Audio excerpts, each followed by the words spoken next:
우리 이제 열거된 자산하고 납세무자까지 여러분들 정리해 드렸습니다. 그러면 지금부터는 이제 뭐 살펴볼 거냐면 여러분들 교재 223페이지 보도록 할게요.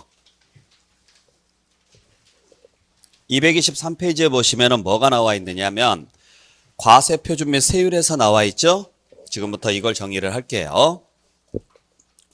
자, 우리가 법률에 의해서 열거된 자산을 사실상 소유하면 그 사실상 소유자를 납세무자라고 해서 재산세를 부과하는 게 원칙이다.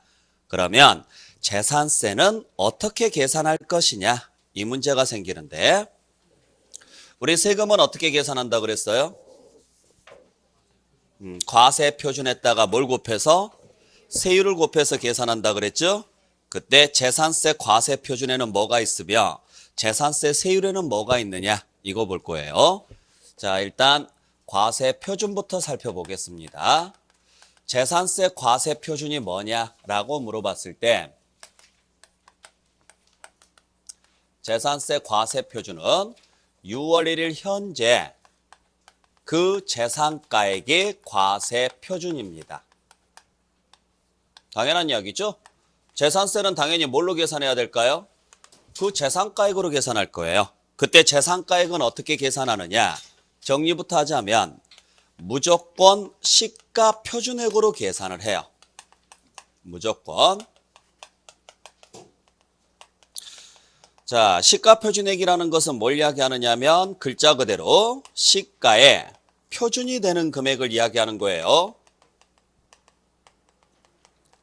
그래서 이 금액을 가지고 우리가 계산을 하게 될 것이고, 다만 토지, 주택, 건축물에 한해서는 반드시 여기에다가 뭘 곱하도록 되어 있느냐면 공정시장 가액 비율을 곱하도록 되어 있습니다. 이것도 글자 그대로 해석하시면 돼요. 공정한 시장 가액을 반영하기 위한 비율이다. 그래서 뭐라고 한다? 공정시장 가액 비율이라고 합니다. 물론 선박항공기에서는 이걸 적용하지는 않습니다. 자, 그래서 재산세 과세 표준은 6월 1일 현재 시가 표준액을 원칙으로 하되 토지, 주택, 건축물에 한해서는 반드시 뭘 곱해서 계산을 한다? 공정시장가액 비율을 곱해서 계산을 한다. 자, 이때 토지의 시가 표준액이 뭐냐? 개별 공시지가예요. 주택의 시가 표준액이 뭐냐? 개별 주택가격 또는 공동주택가격이라고 이야기를 합니다. 나머지는 몰라도 되고요. 그러니까 시가 표준액을 다르게 부를 때는 토지 같은 경우에는 공시지가라고 부르고요. 주택 같은 경우에는 그냥 주택가격이라 그래요. 자, 무슨 이야기냐면 우리가 실거래자, 시가라는 게 있고 실거래가라는 게 있어요. 같은 말이에요? 다른 말이에요? 시가하고 실거래가 같은 말이에요? 다른 말이에요? 당연히 다른 말이죠. 시가가 뭐의 줄임말이에요? 시장가격의 줄임말이에요. 시장가격. 근데 시장가격은 어떻게 형성이 돼요? 경제학에서 우리가 배웠던 것처럼 수요와 공급이 만나는 점에서 형성이 되는 가격이 시장가격이죠. 실거래가라는 말은 무슨 말이에요? 그러면 취득세 계산할 때는 시가로 계산할까요? 실거래가로 계산할까요? 취득세. 그렇죠. 취득세는 예로 계산하겠죠. 왜? 취득세는 왜 내는 세금이에요? 거래를 했기 때문에 내는 세금이에요. 그러니까 당연히 이걸로 계산하겠죠? 재산세는 거래했기 때문에 내는 거예요? 아니에요. 그러니까 재산세는 뭘로 계산해야 돼요? 시가로 계산을 해야죠. 시가로 당연히. 문제는 이 시가가 딱 고정돼 있다, 수시로 바뀐다. 그래요. 그러다 보니까 6월 1일 현재 시가를 고정시키는 게 너무 어려워요. 힘들고 그걸 확인하는 것도 너무 어렵고, 그래서 시가를 대신해서 쓰자 해서 만들어 놓은 금액이 두 가지가 있어요. 하나가 뭐가 있느냐면 시가 표준액이라는 게 있고 또 하나가 기준시가라는 게 있어요. 많이 들어봤죠? 시가의 표준이 되는 금액을 잡읍시다.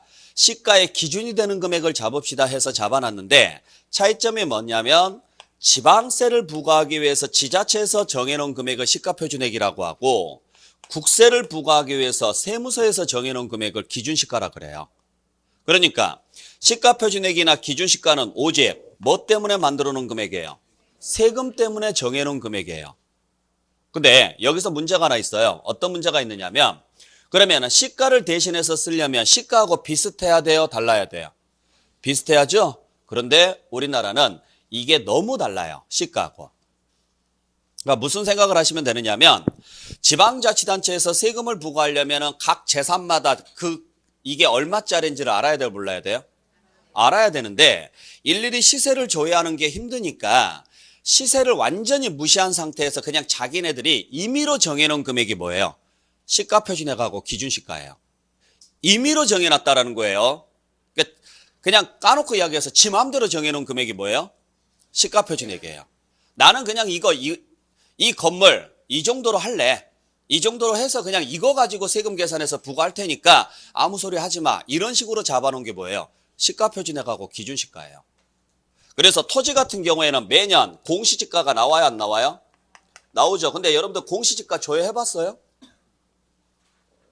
한 번도 안 해봤어요? 좀 해보세요. 아시겠죠? 혹시라도 땅을 가지고 계신다면 땅은 공시지가를 조회하는 거고 집은 주택가격을 조회하는 거예요. 물어보면 집도 공시지가, 건물도 공시지가. 아니 공시지가에서 지가가 뭐예요? 지가가. 땅값이에요. 제발 땅 조회할 때만 공시지가 조회하세요. 주택가격을 조회할 때는 뭘 조회해야 돼요? 그냥 주택가격이에요. 그래서 아파트 같은 경우에는 공동주택가격이라고 떠요. 공동주택가격 인터넷으로 그냥 공동주택가격 이렇게 치면 나와요. 그러면 어디 들어가서 조회하라는 거 다 나와 있거든요. 가서 여러분들 아파트나 여러분들 단독주택 딱 주소 치면 얼마라고 나와요. 근데 그거 딱 보고 놀라지는 마세요.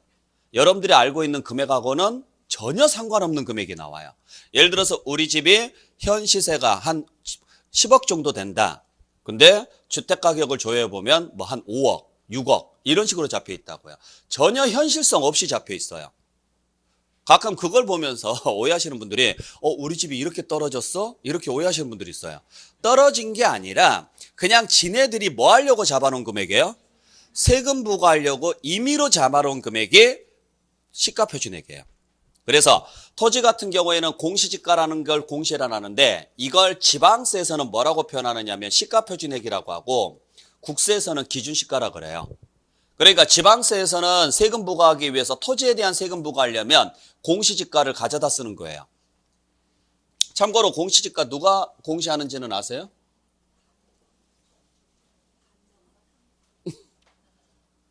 이거 그냥 구청에서 공시합니다.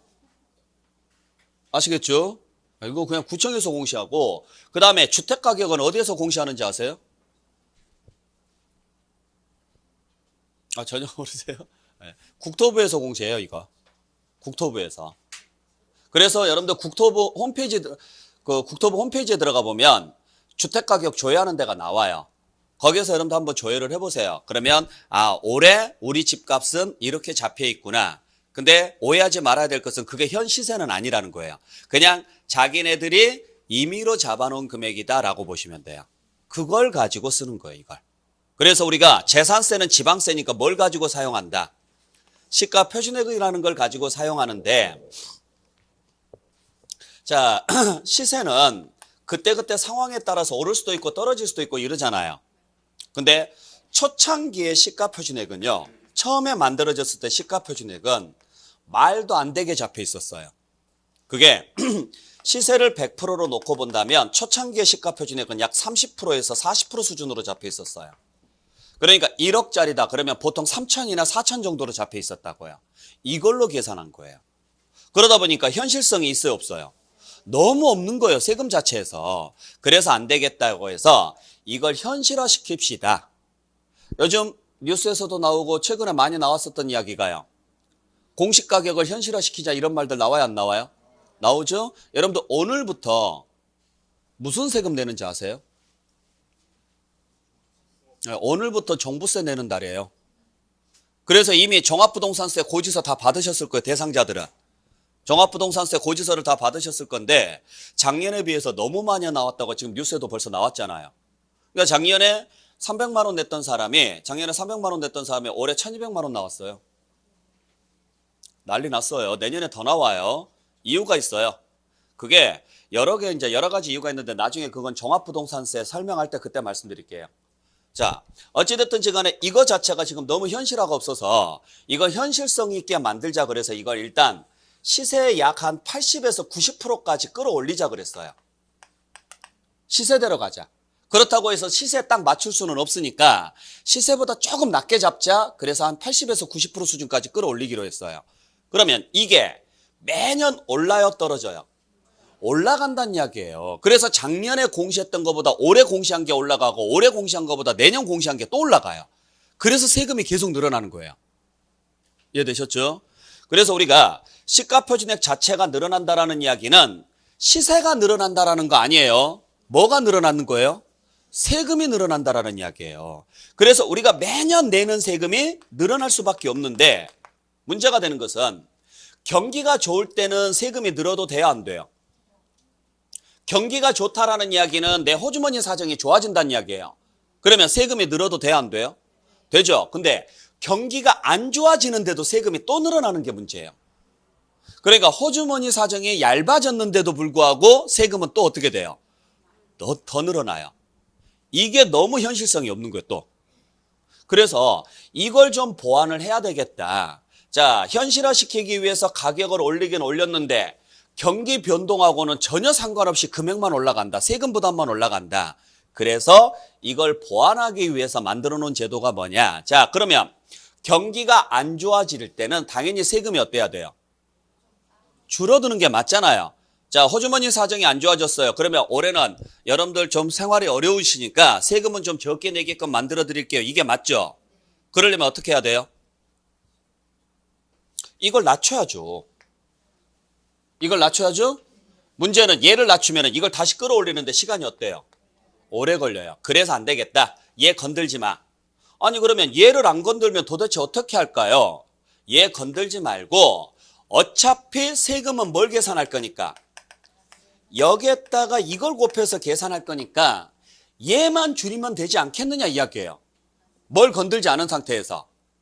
시가표준액을 건들지 않은 상태에서. 그래서 여기에다가 일정한 비율을 곱해라 이렇게 돼 있는 거예요.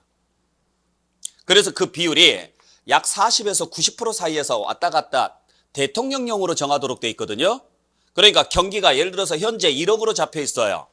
올해 국무회의를 열었더니 대통령이 국무회의를 열었더니 올해 경기가 너무 안 좋습니다. 그러면 좋아. 그러면은 부담을 좀 줄여주기 위해서 비율을 낮춰. 그래서 40%로 낮췄어요. 그러면요. 여기가 4천이 잡히는 거죠. 뭐가 1억이어도. 시가표준액이 1억이어도. 올해는 경기가 좋습니다. 그러면 올해 좀 올려도 되겠네? 예, 그래도 됩니다. 그러면 90%로 잡아. 그러면 9천으로 잡히는 거죠. 뭐는 가만히 있고 시가표준액은 가만히 있는 상태에서 그러기 위해서 곱해주는 비율을 뭐라고 한다? 공정시장가액 비율이라고 그래요. 왜 공정시장가액 비율이라고 하는지 아시겠어요? 공정한 시장가액이 전혀 반영되지 않았다. 시가표준액이. 그걸 반영하기 위해서 죄송합니다. 시가표준액을 건들지 않은 상태에서 뭐만 조절하기 위해서? 요거. 뭘 조절하기 위해서? 과세 표준을 조절하기 위해서 곱해지는 비율이 있다. 그걸 무슨 비율이라고 한다? 공정시장가액 비율이라고 한다고요. 괜찮은 제도예요. 그러니까 얘는 그대로 놔두면서 결과치만 바뀌게끔 만든 거예요. 그러기 위해서 가운데다가 뭘 곱해주는 거예요? 공정시장가액 비율을. 대신 선박이나 항공기는 경기에 반응해요, 안 해요? 안 하죠. 그래서 선박이나 항공기에는 공정시장가액 비율이 없는 거예요. 정리할 수 있겠죠? 그랬을 때 현행 공정시장가액 비율이 몇 프로로 잡혀 있느냐면 70%로 잡혀 있어요. 단 주택에 대해서만 부담을 좀 줄여주자 그래서 60%로 잡혀 있어요. 그러면 이게 계속 유지가 되느냐? 지금까지는 유지가 되어 왔고 내년에 6월 1일 이전에 바뀔 수는 있어요. 매년 바뀔 수는 있는데 아직까지는 안 바꿨어요. 그러니까 현재 이 상태로 되어 있으니까 알고 계시길 부탁드릴게요. 그래서 자 다시 한번 정리합니다. 재산세는 무조건 뭘로 계산하느냐? 시가가 아니라 뭘로 계산한다? 시가 표준액으로 계산한다. 시가 표준액. 두 번째, 그중에서 토지 건축물 주택에 한해서는 부동산에 한해서는 반드시 뭘 곱해야 된다? 공정시장가액 비율을 곱해야 되고 공정시장가액 비율은 몇 프로가 원칙이다? 70%가 원칙인데 주택은 사람들이 사는 곳이잖아요. 그러니까 부담을 좀 더 줄여주자 그래서 비율을 낮췄다. 60%로. 그러면 시험제 나올 때 이렇게 나올 거예요. 토지에 대한 재산세 과세 표준은 6월 1일 현재 개별 공시지가로 한다. 맞다 틀리다? 틀리다. 개별 공시지가의 100분의 70을 곱한 금액으로 한다. 이렇게 나와야 돼요. 그래서 나중에 문제 풀 때 제가 어떻게 할 거냐면 자, 과세 표준 문제가 나왔습니다. 물건부터 확인하십시오. 토지가 나왔습니다. 70이 있는지 없는지 확인하십시오. 이렇게 갈 거예요. 안 보이면 무조건 틀린 거예요. 굉장히 쉬워요. 어려운 내용 아니라고요. 어려워요? 그래서 여러분들 223페이지 보세요. 223페이지 보시면 그 기출 예제 보세요. 기출 예제 보시면 재산세 과세 표준과 세율에 관한 설명으로 틀린 것은 나와 있죠. 동그라미 1번 보세요. 자, 나중에 문제 풀 때는 제가 이렇게 풀 거예요. 동그라미 1번 봤더니 과세 표준을 물어봤습니다. 첫 번째 줄 딱 보니까 과표 나왔죠? 그러면은 뭐부터 확인할 거냐? 물건부터 볼 거예요. 물건이 뭐예요? 주택입니다. 주택에 동그라미 치셔야죠. 자, 주택 나왔으니까 뒤에 가서는요. 60이 나오는지 안 나오는지만 보라고요. 나와 있어요? 안 나와 있어요? 맞네요. 2번 보죠. 역시 과표를 물어봤는데 물건이 뭐예요? 건축물이네요. 뒤에 70 나와 있어요? 안 나와 있어요? 나와 있죠. 맞죠? 3번 보죠. 역시 과세 표준 물어봤네요. 물건이 뭐예요? 토지입니다. 그러면 뒤에 가서요. 70이 나와야죠. 있어요? 없어요? 그럼 답은 3번이겠네요. 얼마나 어려워요? 문제는 저랑 풀었을 때 풀린다라는 거예요. 나중에 딱 포인트만 잡고 문제를 풀어나갈 거예요. 이런 식으로. 주택 나왔네? 60 있어야 되겠네? 있죠? 건축물 나왔다. 70 있고 토지 나왔는데 70이 안 보여요. 이게 얘가 틀렸구나. 그냥 공시지가로 한다 이러면 안 돼요. 공시지가에다가 반드시 뭘 곱해야 돼요? 공정시장가액비율을 곱해야 되고 그 공정시장가액비율은 70이 나와야 된다고. 토지면.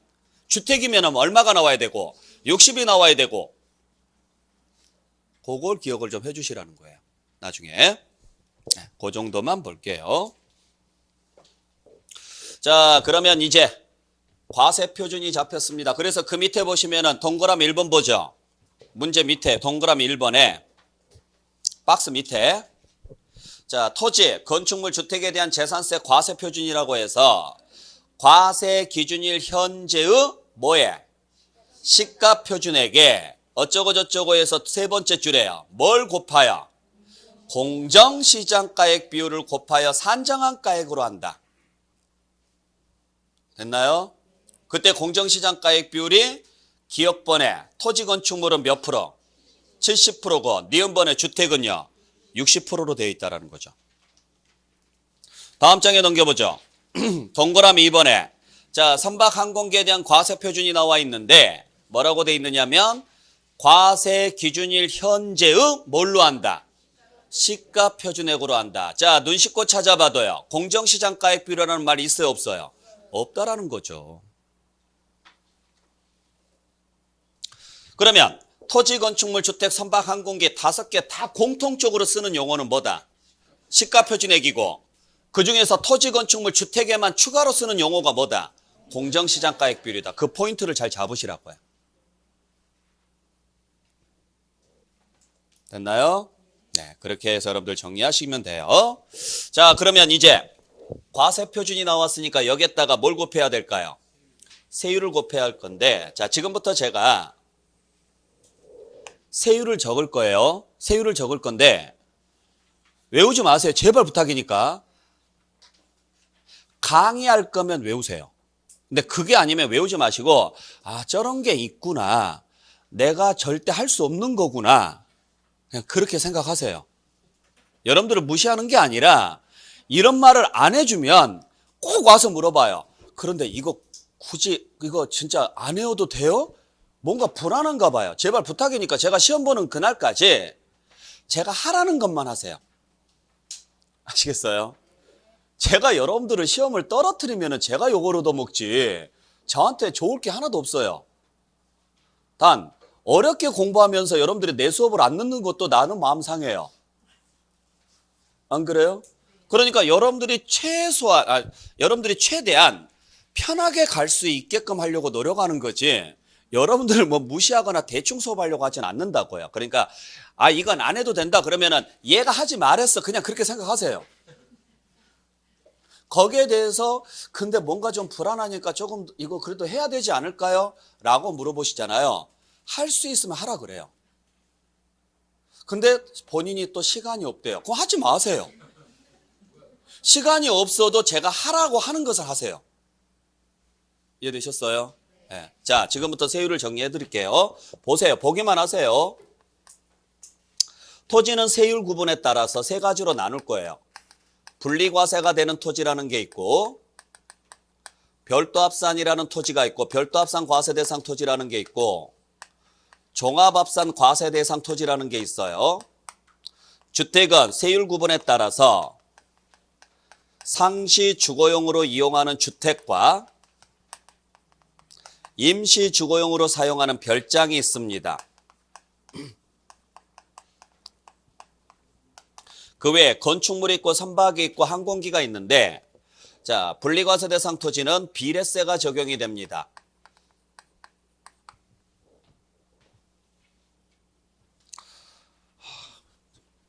이런 말 하기는 좀 그렇지만은 칠판이 작아서 저는 저 원래 이 칠판 한 3배 정도를 쓰거든요. 이 칠판 한 3배 정도를 그냥 처음부터 끝까지 쭉 써요. 그날 하루 3시간 동안 수업했던 걸 그냥 칠판 하나 다 쓰는 거예요.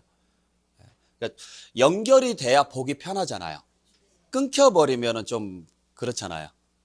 그래서 되도록이면 지금 칠판 하나에 다 쓰려고 좀 글씨를 좀 줄이긴 하는데, 그래도 아마 좀 잘릴 것 같긴 하거든요. 일단 써볼게요. 0.07%가 있고 0.2%가 있고 그 다음에 4%짜리가 있고요. 그리고 별도합산 대상 토지는 3단계 누진세를 적용을 합니다. 그래서 0.2에서 0.4%짜리가 있고, 종합합산 대상 토지도 3단계 누진세를 적용을 해요. 그냥 보세요. 0.2에서 0.5%짜리가 있고, 주택은 4단계 누진세를 적용을 합니다. 그래서 0.1에서 0.4%까지 적용을 할 것이고, 별장은 비례세를 적용을 합니다. 그래서 4%를 적용하도록 돼 있고요. 그 외에 건축물이 있고, 그 다음에 선박이 있고, 그 다음에 항공기가 있는데, 건축물은 전부 다 비례세를 적용을 합니다. 그래서 0.25%짜리도 있고 0.5%짜리도 있고 4%짜리도 있고 5배 중과세하는 것도 있고요. 선박도 전부 다 비례세입니다. 그래서 0.3%짜리가 있고 5%짜리가 있고요. 항공기도 전부 다 비례세입니다. 그래서 0.3%가 있습니다. 이게 재산세 세율입니다. 외우실래요? 네, 그러니까 하지 마시라고요. 아시겠죠? 자, 이게 세율이고, 여기에서 우리가 이제 몇 가지만 제가 설명을 드릴 테니까 잘 들어보세요. 일단 첫 번째, 지방세 세율은 지난 시간에 취득세 시간에 말씀드렸던 것처럼 원칙은 무슨 세율이라고 그랬어요? 혹시 기억나세요? 원칙은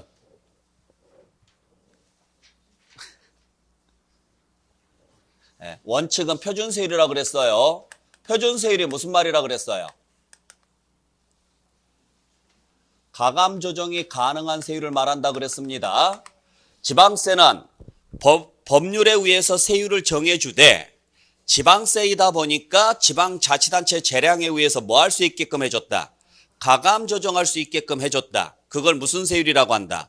표준세율이라고 한다. 재산세도 지방세니까 여기에 적어놓은 이 모든 세율들은 지방자치단체 재량에 의해서 뭐가 가능하다? 가감 조정이 가능하다. 몇 프로 범위 내에서? 50% 범위 내에서. 단 예외적으로 굉장히 비싸게 과세하는 세율이 있다. 그걸 무슨 세율이라고 했죠? 중과세율이라고 했죠? 재산세도 중과세가 되는 경우가 있다. 얘가 중과 대상이에요. 뭔지는 모르셔도 돼요. 일단은 그런 게 있다라고만 알고 계세요. 그러면 5배짜리를 제외한 나머지 세율들은 다 무슨 세율이고?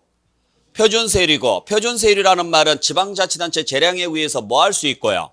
가감할 수 있다라는 거예요. 그때그때 상황에 따라서. 자, 근데 다시 표준세율은 과세 표준이 얼마냐에 따라서 세율이 변하느냐 안 변하느냐, 과세 표준이 얼마냐에 관계없이 1억이든 2억이든 3억이든 관계없이 고정된 세율을 적용하면 비례세라고 하고, 과세 표준이 늘어나면 늘어날수록 세율도 같이 늘어나는 세율을 누진세라고 하는데, 지방세는 다 비례세 구조로 돼 있고 원래 누진세가 없어야 돼요. 근데 재산세부터 뭐가 나오기 시작하느냐 하면 누진세가 나오기 시작합니다. 바로 이 누진세가 적용이 되는 물건을 외우셔야 돼요. 세율을 외우는 게 아니라. 어떤 물건에 대해서냐? 합산 대상이 되는 토지와 그 다음에 상시 주거용으로 이용하는 주택에 한해서만 누진세가 적용이 되고, 그 외의 나머지는 다 비례세다. 그러니까 0.07%, 0.2%, 4%, 뭐 4%, 0.25%, 0.5%, 4%, 0.3%, 5%, 0.3% 세율이 하나씩만 고정돼 있죠. 물건의 종류에 따라서 세율이 달라지는 거지 금액에 따라서 달라지는 건 아니라고요. 금액에 따라서 달라지는 것을 무슨 세라 그랬어요? 누진세. 첫 번째 시간에 말씀드렸잖아요. 첫 번째 시간에. 기억나세요? 네. 우리 입문과정 할 때 첫 번째 시간에 제가 누진세 개념을 정확히 알고 계시라 그랬어요. 이해를 해야 되니까 그래요. 이걸 외워가지고는 문제를 못 풀어요.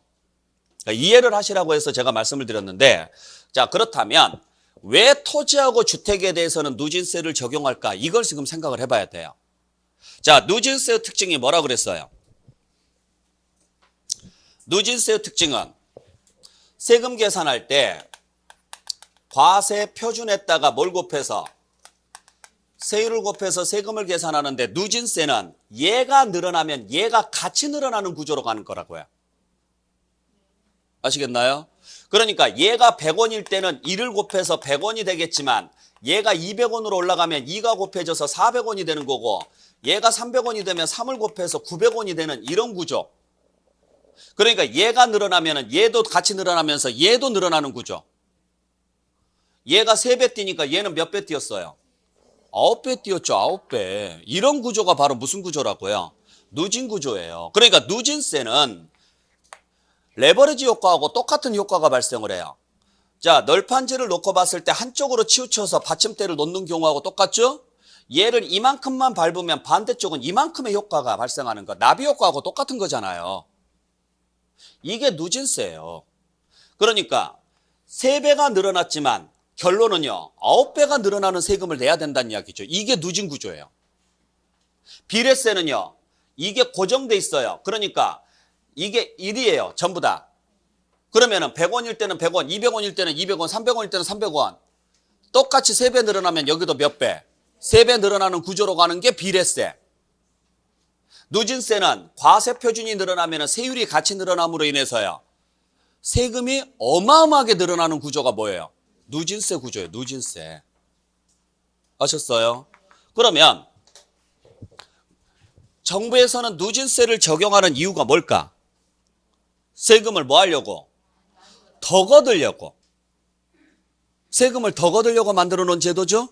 자, 그러면 왜 토지에 대해서는 인별합산해서 누진세를 적용을 할까? 이걸 생각을 해봐야 돼요. 이걸.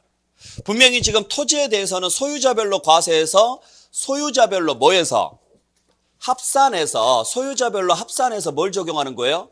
누진세를 적용하는데 왜 그럴까를 생각을 해보셔야 됩니다. 외우지 마시고 이해를 하셔야 돼요. 그래야 왜 인별로 가고 왜 누진세로 가야 되는지 그 이유가 나오니까. 자, 토지만이 갖는 가장 기본적인 특징이 뭐예요? 학교론 시간에 배웠죠? 부증성이에요. 부증성. 그죠? 토지가 갖는 특징이 뭐 부동성도 있고 부증성도 있고 개별성도 있고 이런 거 있잖아요. 그 중에 가장 토지만이 갖는 기본적인 특징이 부증성이에요. 부증성이 무슨 말이에요? 늘어나지 않는다는 이야기는 바꿔서 말하면 만들 수 없다라는 거예요. 인간이 만들 수 없는 몇 가지 물건 중에 하나가 뭐예요? 땅이에요. 여러분들 땅 만들 수 있어요, 없어요?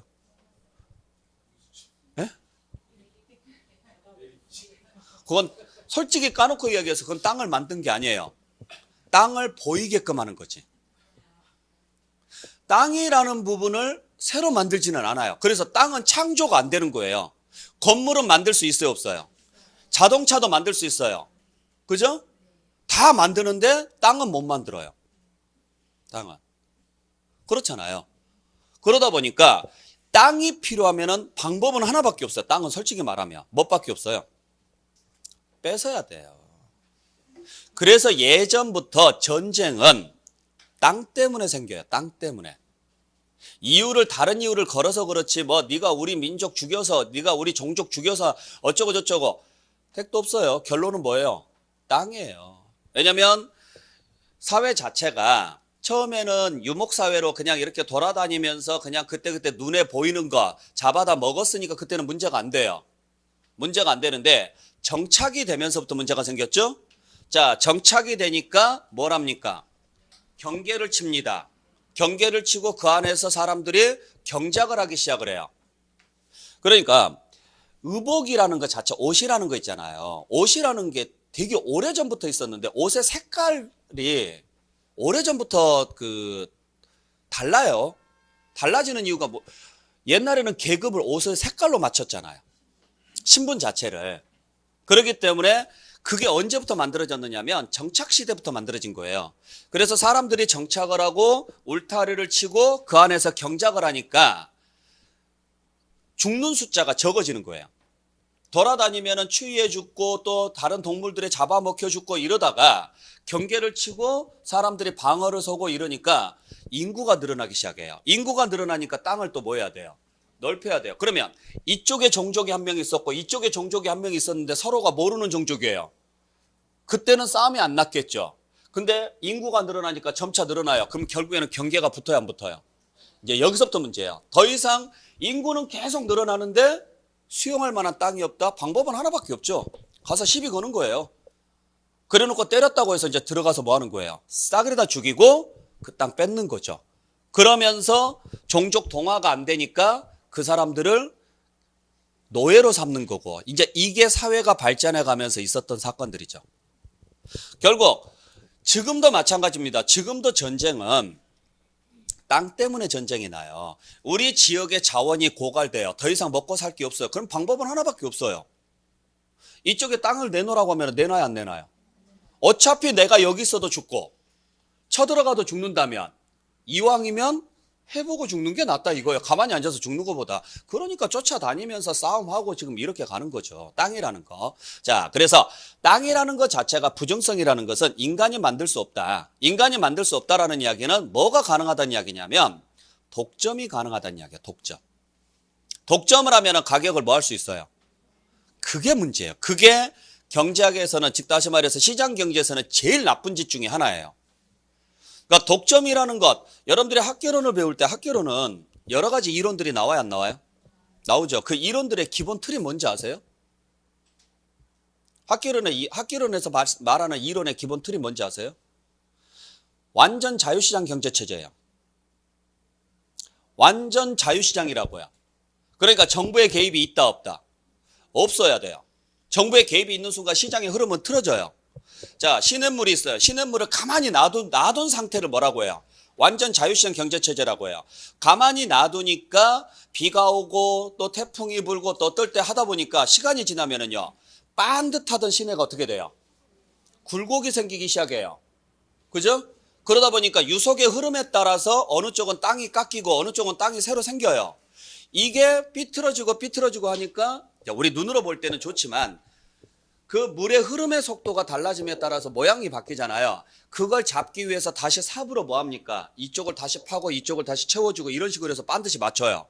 그게 삽으로 파고 들어가는 게 그게 정부가 개입하는 거하고 똑같은 거예요.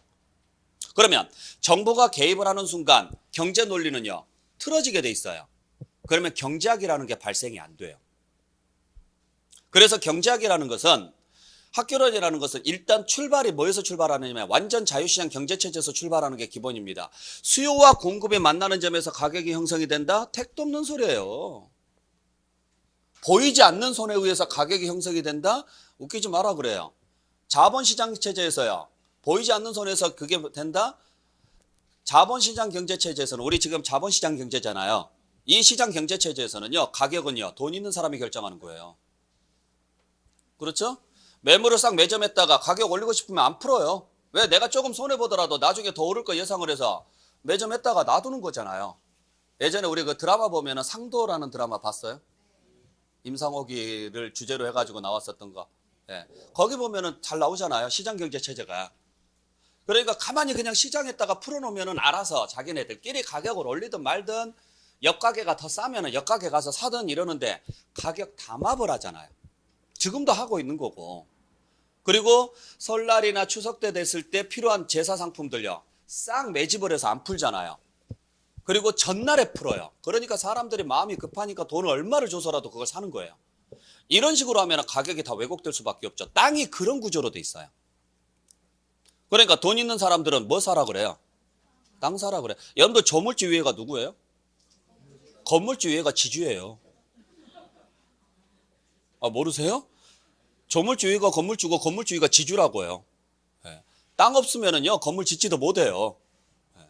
그래서 땅을 사놓으면 일단 자금력이 되는 사람들이 그냥 필요도 없는데 땅을 여기저기 막 사놔요.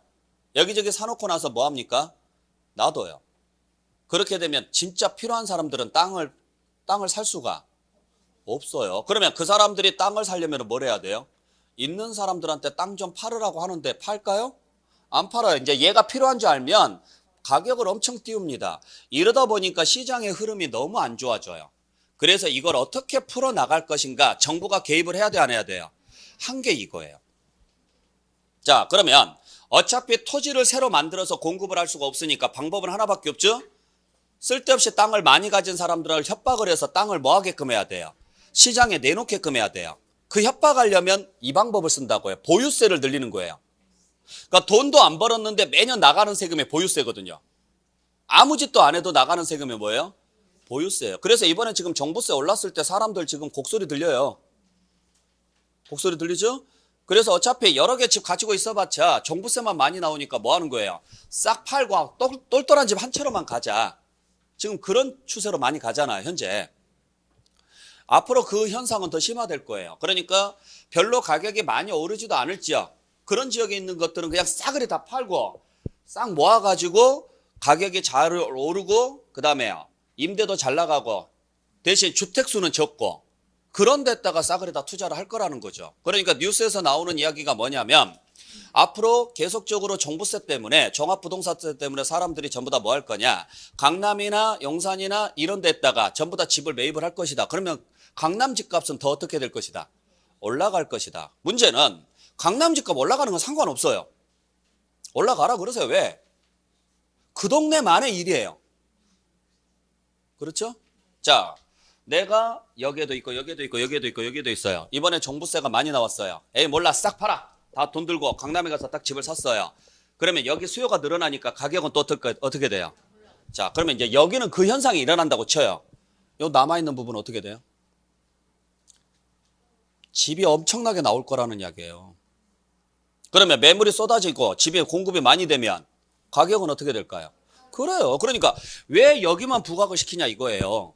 다른 지역의 가격들이 어떻게 될 것이니까 떨어진다면 근데 그게 이제 지방의 가격이 떨어질 거냐 아니면 수도권 내에서도 특정 지역들의 가격이 떨어질 것이냐. 어차피 가격이 오르는 지역은 특정 지역만 올라갈 거예요. 그럼 나머지 지역은 가격이 유지가 될 거냐 떨어지게 될 거냐 그걸 예상을 해봐야 되는 거죠. 사람들의 심리를 봤었을 때 매물이 나오게 되면 당연히 가격은 떨어지게 될 것이고 그 돈 가지고 여러분들 같으면 어디에다가 집을 살 거냐 생각해보면 답은 나와요. 그러면 어느 지역은 오를 거라는 답은 나오잖아요. 나머지 지역들은 그 물건들이 나와 있으니까 수요보다 공급이 많아지면 가격은 떨어질 수밖에 없는 거죠.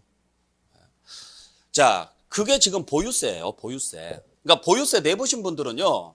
진짜 나 돈도 없는데 매년 돈을 이렇게 뜯어간다 이야기 분명히 나와요. 보유세가 솔직히 좀 문제가 있어요. 세금이라는 것은 내가 돈을 벌었을 때 내는 게 맞아요. 여유가 있었을 때 내는 게 세금 맞죠? 근데 보유세라는 것은요. 자금력이 없어요. 단지 뭐 했을 뿐이에요. 재산을 가지고 있었을 뿐인데 그것 때문에 매년 내야 되는 세금이 보유세거든요. 그러니까 정부 입장에서는 뭐 하느냐. 무슨 이야기냐면 그거 팔아서 자금 만들어서 세금 내라 이거예요. 그러면 물건이 시장에 풀리게 되면은 가격은 어떻게 될 것이니까? 떨어질 것이니까. 자, 어찌됐든지 간에 토지는 그런 개념에서 출발합니다. 그래서 그 사람들이 가지고 있는 땅을 전부 다 뭐예요? 모아요. 쓸데없이 많이 가지고 있는 땅을. 그래서 그 사람들이 가지고 있는 땅을 모아서 보유세 부담을 엄청 늘려야 돼요. 그러려면 비례세 가지고는 엄청 늘어나요, 안 늘어나요? 그래서 누진세 적용하는 거예요. 이해되셨어요? 왜 토지가 인별로 갔는지 아시겠어요? 토지는 지금 뭘 억제하고 싶은 거예요? 쓸데없이 과다하게 보유하는 걸 억제하고 싶은 거예요. 그러면 땅값을 봐야 돼요? 누가 몇 개를 가지고 있는지를 봐야 돼요. 그렇죠. 누가 몇 개를 가지고 있는지를 봐야 된다고요. 그래서 소유자별로 뭐 하라고요? 합하라고요. 이해되셨죠? 그래서 일단 전제 조건은 쓸데없이 많이 가지고 있는 사람들이 문제인 거예요. 그래서 그 사람들이 가지고 있는 토지를 모두 찾아라. 그걸 뭐 하십시오? 합하십시오. 그러면 많이 가지고 있는 사람일수록 가격은 어떻게 될 것이다? 올라갈 것이다. 그러면 이걸 합쳐서 과표를 잡았을 때 과표가 올라가면은 누진세를 적용할 때 세율이 같이 올라가죠. 보유세 부담은요. 어마어마하게 늘어날 거라는 거예요. 그거 감당하면서까지 가지고 싶으면 매년 세금 내면서까지 그냥 가지고 계시고 그게 부담이 되면 뭐 하라고요? 내놓으라고요. 그거 협박하려고 만들어 놓은 제도예요. 자, 왜 인별로 갔는지는 아시겠어요? 왜 누진세를 적용하는지는 아시겠어요? 개념을 이해하세요. 단점이 하나 있어요. 뭐가 있느냐면 인별합산하는데 이게 지방세라는 게 문제예요. 그러니까 내가 성동구 내 네 필지를 가지고 있으면 이걸 뭐 할까요? 합산해서 누진세를 적용할 건데 성동구에 하나, 노원구에 하나, 강동구에 하나 이렇게 가지고 있어요. 합산이 돼요, 안 돼요? 안 되죠. 왜? 지역이 다르니까. 그래서 문제예요. 그래서 이걸 보완하기 위해서 전국에 있는 걸 다시 합쳐. 그게 종합부동산세예요. 왜 종부세가 만들어졌는지는 아시겠어요? 네. 자, 그런데 땅을 정말 많이 가지고 있는 사람이 있어요. 근데 진짜 필요해서 많이 가지고 있어요. 그 사람들한테는 누진세 적용하면 돼요, 안 돼요? 그래서 만들어 놓은 게 얘예요. 누구일까요? 대표적으로. 그래요, 농사 지으신 분들. 그러니까 농사 지으신 분들은 농사 지을 땅이 많이 필요하죠? 이분들이 실제로 농사를 짓고 있어요. 땅에서. 근데 그 농사 짓고 있는 땅을 많이 가지고 있다고 해서 누진세 때리면요, 결국엔 농사 짓지 말란 소리예요. 그래서 제가 앞에서 단서를 붙일 때 쓸데없이 항상 이 생각을 해야 돼요. 아무것도 안 하면서 그냥 땅을 놀리고 있는 땅들이 많이 있다? 그 사람들한테 제재를 가하겠다 이야기예요. 이론상으로 하는 이야기예요. 네. 대충 무슨 말인지는 아시겠죠? 자, 그러면 주택에 대해서는 왜 또 누진세를 적용할까? 봤더니 주택은 인별합산이에요, 주택별이에요? 그 말은 과다 보유를 보겠다, 안 보겠다? 안 보겠다는 이야기예요. 자, 누가 집을 몇 채 가지고 있는지를 보겠다는 소리가 아니잖아요. 만약에 누가 집을 몇 채 가지고 있는지를 보려면 여기가 소유자별로 갔어야죠. 그러니까 한 사람이 집을 여러 개를 가지고 있어도 합산한다, 안 한다? 안 한다고요. 뭐 별로 과세하겠다? 주택 하나씩 계산하겠다. 여기는 그 사람이 가지고 있는 걸 모두 뭐 하겠다? 합산하겠다. 그러니까 여기는 그 사람이 가지고 있는 걸 따지겠지만 여기는 그 사람이 가지고 있는 걸 보는 게 아니라고요. 그냥 이 집이 얼마냐를 보는 거예요. 자, 제가 집이 세 채가 있어요. 이거 합한다? 아니다. 따로따로 계산한다 이야기예요. 근데 따로따로 계산하는데도 누진세를 적용한다? 그 말은 비싼 집을 규제하겠다 이야기예요. 그러니까 얘는 과다 보유를 규제하겠다는 이야기고 얘는 비싼 집을 규제하겠다는 이야기고. 그러면 내가 가지고 있는 집 중에서 어떤 건 비싼 집이 있고 어떤 건 싼 집이 있죠. 자, 하나는 2억짜리고 하나는 10억짜리예요. 그러면 몇 배 차이예요? 근데 세금은 12배 차이 난다고요. 자, 그러면 이론적으로 풀어볼게요. 이론적으로. 현실하고는 달라요. 금액이 5배 차이가 나는데 보유세가 12배 차이가 난다면 비싼 집을 가지고 싶다, 안 가지고 싶다? 이론적으로 봤을 때. 자, 집값 오르는 거 신경 쓰지 말고 일단 안 가지고 싶을 것이다. 예상이 그래요. 그러면 수요가 없으면 가격은 떨어질 것이다. 그래서 만들어 놓은 거예요. 그러니까 비싼 집에 대해서는 뭐 하겠다는 이야기예요? 엄청나게 세금 많이 부과하겠다 이야기예요. 예상치보다 더 많이 부과하겠다. 누진세 적용하겠다는 이야기는. 그러면 비싼 집일수록 사람들이 그걸 안다면 안 살 거 아니냐. 안 산다면 가격은 어떻게 될 것이다. 떨어지지 않겠느냐. 물론 현실적으로는 안 그래요. 보유세 내는 속도보다 집값 올라가는 속도가 더 크니까 그냥 가지고 있어요. 근데 이렇게라도 하자고요. 그러면 여기서 우리가 하나 봐야 될 게 집값을 구성하는 가장 큰 요소가 뭘까요? 여러분들이 집을 살 때 제일 먼저 보는 게 뭐예요? 위치, 다른 말로 해서 토지예요. 그래서 집은 토지를 집어넣고 계산하는 이유가 그것 때문이에요. 땅 빼고 건물만 보면은요, 집값 차이 안 나요. 그래서 초창기에는 재산세 계산할 때 주택에 대해서는 건물 따로 토지 따로 과세했었어요. 그러다 보니까 서울 강남에 있는 주택하고요, 지방에 있는 주택하고요, 세금이 똑같이 나와요. 서울 강남에 있는 것은 50억인데 지방에 있는 거 5억인데도 불구하고 세금이 똑같이 나오는 문제점이 있다고요. 그것 때문에 한창 논란이 있었잖아요, 문제가. 그래서 이걸 현실화시키려면 뭘 합치자? 땅을 합치자. 그러면 현실적으로 가격이 나오잖아요.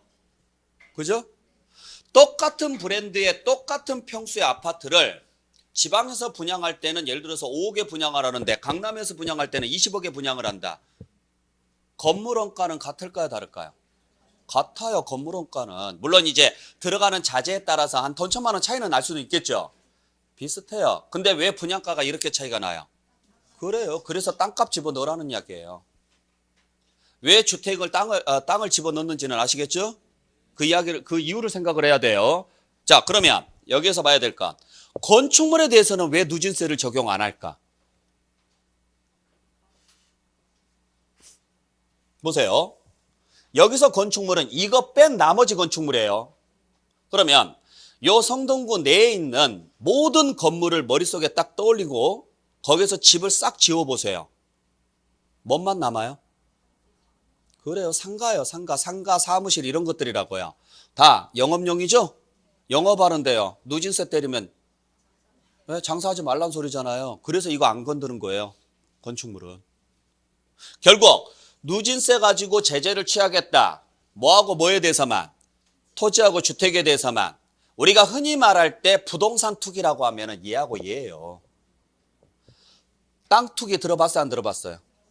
주택 투기 들어봤어요? 안 들어봤어요? 아파트 투기 들어봤죠? 상가 투기 들어봤어요? 안 들어봤어요? 봐요. 안 들어봤잖아요. 그러니까 이건 안 건들겠다고요. 그만할 수 있겠죠? 그리고 꼭 주의하셔야 될 것은 누진세를 적용할 때 적용 방식이 달라요. 토지는 과다 보유를 억제하기 위해서 인별합산해서 누진세지만 주택은 비싼 집을 규제하기 위해서 주택별로 누진세라고요. 접근 방식이 다르다고요. 이게 시험제 매년 나오는 문제예요. 이 개념을 잘 잡고 들어가셔야 돼요. 이해하시겠어요? 그러면 여기서 하나 더. 별장 있죠? 별장. 우리 지난 시간에 취득세에서 뭐라고 배웠어요? 사치성이라고 배웠죠? 왜 얘는 누진세를 적용 안 하는지 아세요? 그냥 얘는 처음부터 죽여버리겠다고 작정한 거예요. 엄청 비싸요. 보세요. 일반 집은 아무리 비싸도 몇 프로요? 근데 얘는 4%라고요. 그냥 처음부터 죽여버리겠다고요. 그러니까 0.1하고 비교하면 40배, 0.4하고 비교하면 10배. 그러니까 최소 10배에서 최대 40배예요. 굳이 누진세를 적용하는 게 아니라 얘는 그냥 처음부터 아우지 탄광에 보내버리는 거예요. 여러분들 잘 생각해 보세요.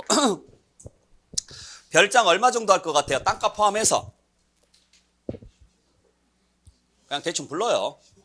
10억? 5억? 3억? 알았어요. 그냥 5억 할게요. 됐어요? 그냥 양보해서 5억 할게요. 땅값이랑 다 포함해서. 여러분들 5억에 4%면 얼마인지 아세요? 네? 5억에 4%. 2천만 원이에요. 아, 그거 계산 못하면 안 돼. 그 정도는 계산할 줄 알아야 되잖아요. 5억에 4%면 2천이죠? 매년 2천만 원씩 재산세 낼 자신 있어요? 얼마나 대단한지 아시겠죠? 이거 4%라는 게 위력이. 아시겠죠? 혹시라도 누가 별장 가지고 있다면 한 번쯤 고려를 해보세요. 얘를 어떻게 하면 내 가족으로 만들 것인가? 여기 안 나와도 돼요. 근데 뭐 본인이 별장이라고 우겨봤자 소용없고 만약에 누가 별장 가지고 있다고 하면 고지서 가져오라고 하세요. 고지서에 별장이라고 적혀 있어야 돼요. 내가 아무리 별장 가지고 있다가 우겨도 고지서에 별장으로 안 적혀 있으면 그 별장 아니에요. 뭐 그냥 시골에 뭐 남는 집 하나 있어서 거기 왔다 갔다 한다 그런 거 하지 말고 좀. 주말마다 내려가서 고기 꺼먹는다 이런 거 하지 말고. 네. 됐죠? 자, 그래서 이 부분 여러분들 정리하시면 되는데 자, 여러분들 226페이지 볼게요. 226페이지에 보시면 양가로 2번에 토지의 세율이라고 나와 있죠? 거기에 보시면은 동그라미 1번에 종합합산 과세대상 토지 돼 있죠? 됐나요? 거기에 합산에 동그라미 치세요. 합산. 동그라미 1번에 종합합산할 때 합산. 됐어요? 이렇게 합산자가 들어갈 때는 어떻게 누진세를 적용하느냐? 어떻게? 소유자별로 뭐해서? 합산해서. 그래서 첫 번째 줄 끝에 납세 의무자가 소유하고 있는 밑줄. 첫 번째 줄. 납세 의무자가 소유하고 있는 두 번째 줄 끝에 토지의 가액을 모두 합한 이 글이 나와야 된다고요. 이 글자 이해할 수 있겠어요? 납세 의무자가 소유하고 있는, 바꿔서 말하면 그 소유자가 가지고 있는 그 토지가액을 합하여 이렇게 나온다고요. 또 동그라미 2번에 별도 합산돼 있죠? 역시 여기에다 합산의 동그라미. 자, 합산자 들어갔죠? 똑같은 문장이 한 번 더 나와요. 여기도. 납세 의무자가 소유하고 있는 밑줄. 그리고 두 번째 줄 끝에요. 토지가액을 자, 납세 의무자가 소유하고 있는 그리고 두 번째 줄 맨 끝에 토지가액을 모두 합한. 됐나요? 근데 동그라미 3번에 보세요. 3번에 분리과세에서 분리의 동그라미. 자, 여기는 합산자가 있어요, 없어요? 그래서 눈씻고 찾아봐도 납세의무자가 소유하고 있는 걸 합한다 이런 말은 없어요. 합한다라는 말은 없고 두 번째 줄 끝에요. 해당 토지가액의 밑줄 그냥. 해당 토지가액. 자, 여기 합한다 이 말 있어요, 없어요? 없어요. 이 말 무슨 말인지 아시겠죠? 그러니까 토지는 원래는 소유자가 가지고 있는 걸 모두 뭐해서 합해서 누진세를 적용을 하는데 합치지 않아도 되는 경우가 있더라. 그게 무슨 토지다? 분리과세 토지다. 그런 게 있다라고만 알고 계시라고요. 그 다음에 오른쪽으로 가보죠. 양가로 4번에 주택 나와 있죠. 주택. 자, 주택은 어떻게 누진세를 적용하느냐? 동그라미 1번의 두 번째 줄에요. 주택별로 밑줄. 주택별로. 됐나요? 눈 씻고 찾아봐도 납세의무자가 소유하고 있는 걸 모두 합한다. 이런 말이 있다, 없다? 없다. 네. 그 정도만 정리해 놓으면 돼요. 자, 그래서 여기까지가 여러분들이 보셔야 될 세율입니다. 자, 여기까지 정리하시고 잠시 쉬었다가 마무리 정리할게요. 지우지 마세요.